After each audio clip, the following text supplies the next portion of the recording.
When you have 25 years of uncompromising commitment to quality, the outcome is Vine Cliff Wines.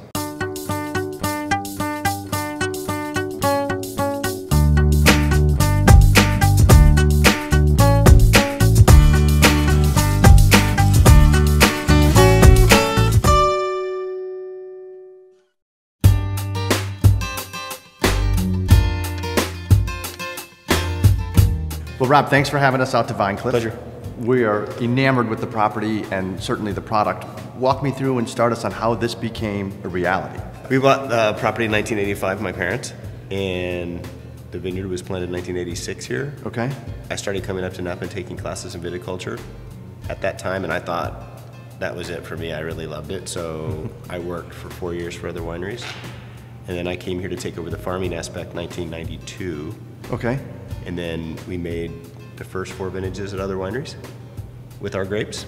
And then by 1994, we built the crush facility and started making wine here. So from 92 forward, I farmed the vineyard, and then of course now we've made 20-some vintages of cab. I was just going to say, so the first 4 vintages you made at other wineries, but you made the conscious decision as a family that we need to control everything.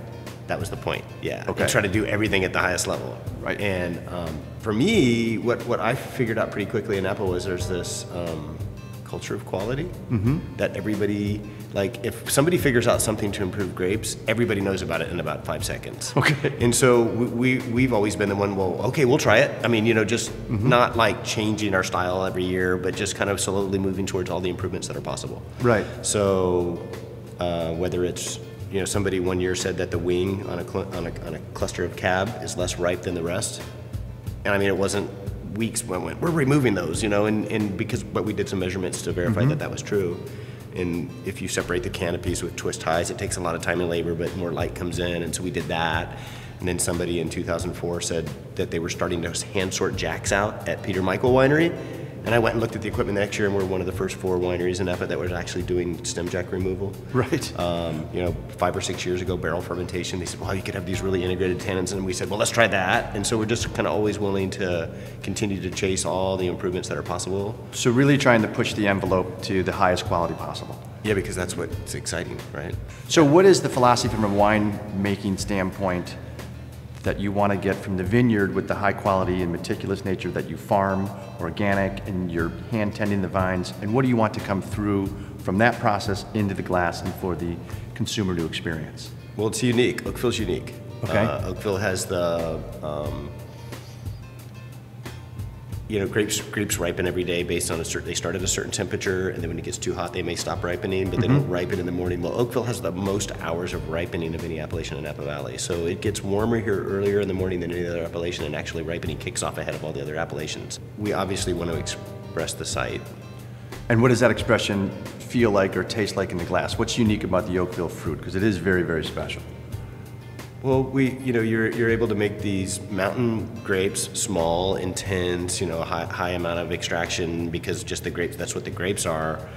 But then when you get that ripeness, you can make the tannins evolve to a point where you have really rich wines that have a lot of intensity of flavor, but yet the goal is to try to have the tannins be soft and supple and integrated. So I think it's easier here because we get those riper tannins. What is the portfolio? Because it's grown over time and you're now producing a range of exceptional wines. So walk us through what you have, what you feature. Yeah, so you know, 25-acre estate cab vineyard. There's a little bit of Malbec, Cab Franc, but primarily it's a Cabernet vineyard, and then we have a 14-acre Chardonnay vineyard in Carneros. Okay.